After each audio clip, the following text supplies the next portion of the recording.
امام ابو حنیفہ کا واسطہ اس سے بڑے صحابہ کرام کے ساتھ بھی ہے، لیکن وہ کیسے؟ وہ ڈائریکٹ نہیں ہے، انڈائریکٹ ہے، بلا واسطہ نہیں ہے، بالواسطہ ہے، وداؤٹ اسپیس نہیں ہے، ود اسپیس ہے، تھوڑا سا ایک واسطہ ہے۔ بڑے بڑے صحابہ کرام تک امام ابو حنیفہ کا واسطہ ہے۔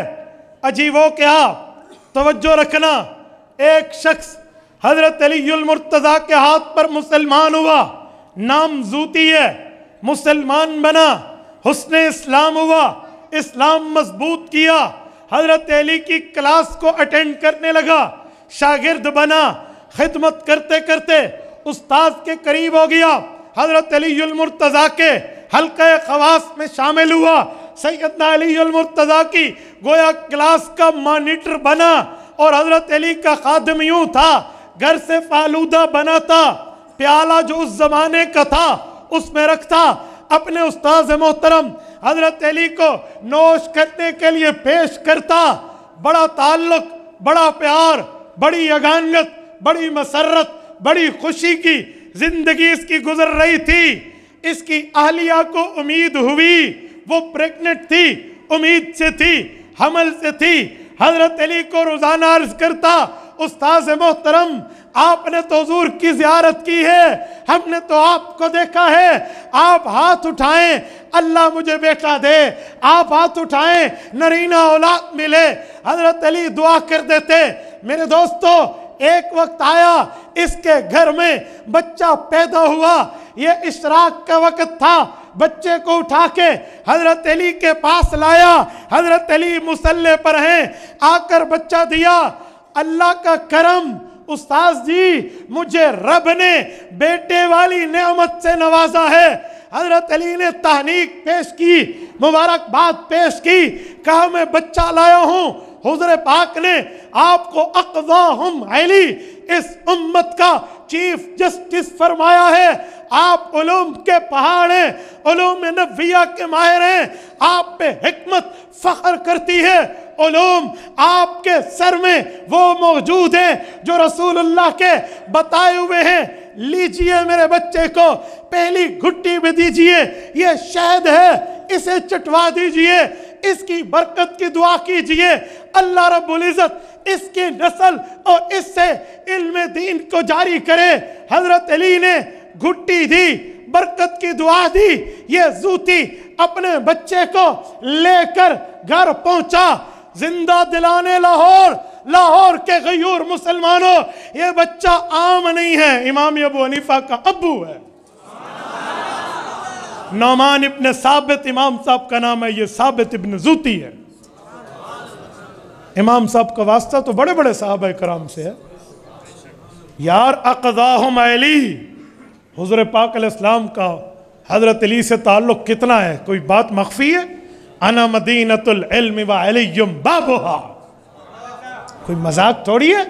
سیدنا علی المرتضیٰ اقضاہم علی، نحو کی کتاب علماء بیٹھے ہیں، اٹھائیو، کوئی مسئلہ آتا ہے تو کیا لکھتے ہیں؟ قضیۃ ولا ابا حسن اللہ، کہتے ہیں اللہ اکبر، مسئلہ نحو کا، گرامر، عربی زبان کی گرامر کا آ گیا، ٹینسز، یہ جو آپ ٹینسز میڈ ایزی بڑے آسانی سے پڑھتے ہو، یہ پاسٹ پریزنٹ فیوچر کی باتیں، یہ عربی زبان میں اسے گرامر جو ہے اسے صرف و نحو کہتے ہیں۔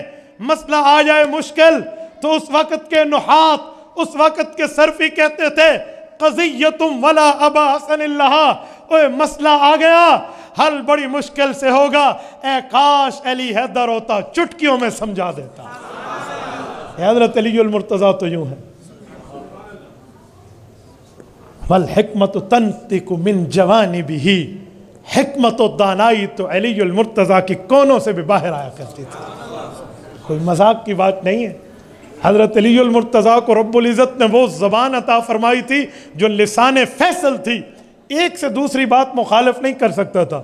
ایک شخص آیا، دو پاؤں پہ یوں ٹھہر کے کھڑا ہو گیا، کہا علی آپ کہتے ہیں ہر کام اللہ کی مرضی سے ہے، میں کہتا ہوں ہم چاہیں تو کام ہوتا ہے، چاہیں تو نہیں ہوتا۔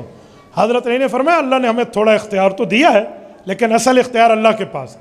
انہوں نے کہا نہیں، میں یہاں بیٹھا ہوں، اٹھاؤں یا نہ اٹھاؤں میری مرضی، پانی پیوں یا نہ پیوں میری مرضی، روٹی کھاؤں یا نہ کھاؤں میری مرضی، ادھر اس سے ملوں یا نہ ملوں، آؤں یا جاؤں، سوؤں یا نہ اٹھوں میری مرضی۔ مرضی کے مطابق ہم کام کرتے ہیں۔ آپ کہہ رہے ہیں اللہ کا حکم اس پہ چلتا ہے، کیسے؟ حضرت علی المرتضیٰ نے سمجھ لیا نا کہ اس کے دماغ میں یوں بات نہیں آئے گی۔ حضرت علی نے پھر علم مناظرہ استعمال فرمایا سیدھا کھڑا ہو جاؤ، سیدھا کھڑا ہو، کہ ایک پاؤں اٹھا، اس نے اٹھا لیا، کہا یہ پاؤں یہاں رہے اور دوسرا اٹھا۔ بچے کے منہ پہ 11:45 اور 12 اور 12:15 اور 12:30، کوئی بات ہو تو کچھ کہہ رہے۔ حضرت علی نے کہا پاؤں ٹھہرا رہے، دوسرا اٹھا، میں نے کہا دوسرا نہیں اٹھتا، کہ اپنا اختیار پتہ چل گیا، بڑے اختیار پر آپ اترا رہے تھے، پتہ چل گیا۔ تو حضرت علی المرتضیٰ یوں قول فیصل ہے کہ جو آج کی سائنس کہہ رہی ہے انڈا کون دیتا ہے اور بچہ کون دیتا ہے، یہ حضرت علی نے اقامت کے بعد تکبیر سے پہلے مسئلہ حل کیا تھا۔ کسی نے کہا میں علی کی نماز لیٹ کرا لوں گا، کہا جی بچے کس کے ہوتے ہیں اور انڈے کس کے ہوتے ہیں؟ فرمایا جس جاندار کے کان باہر ہیں اس کے بچے ہوتے ہیں، جس کے کان سر کے اندر ہیں اس کے انڈے ہوتے ہیں۔ مرغی اور انسان کو دیکھ لو۔ یوں منطق کی بات کو سمجھانا علی المرتضیٰ کے بائیں ہاتھ کی چھنگلیاں کا کام تھا۔ تو یہ شخص جس کو برکت کی دعا حضور نے دی، جس کو قاضی اللہ کے رسول نے فرمایا، اور جس کے علوم پر صحابہ کرام کو ناز تھا، یہ حضرت امام ابو حنیفہ کے والد کو دعائیں دے رہا ہے، اور امام ابو حنیفہ کے والد کو اٹھا رہا ہے، امام صاحب کے والد کو گھٹی دے رہا ہے۔ یہ مذاق نہیں ہے کہ نسل ابی حنیفہ دنیا پہ راج کر رہی ہے بھائی، اس کے پیچھے علی المرتضیٰ کی دعائیں ہیں، سادات کے ہاتھ اٹھے ہیں، صحابہ اور اہل بیت کے التزام سے عظیم صحابی رسول کی دعائیں ہیں، یعنی صحابی بھی ہے اور اہل بیت بھی ہے نا، التزام ہی کر لیجئے۔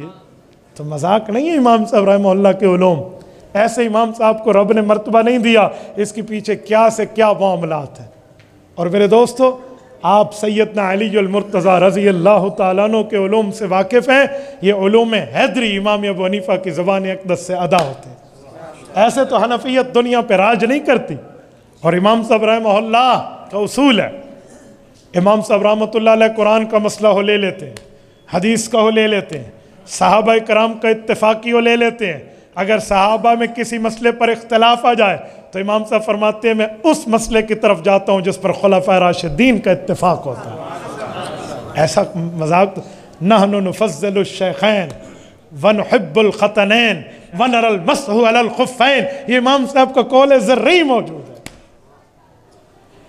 میرے دوستو، حضرت امام صاحب رحمہ اللہ کو یہ سعادت بھی حاصل ہے کہ ان کے والد کی وفات کے بعد ان کی اماں جان کا نکاح امام جعفر صادق کے ساتھ ہے۔ امام جعفر الصادق رحمہ اللہ امام صاحب کے استاذ ہیں، اہل بیت کے چشم و چراغ ہیں۔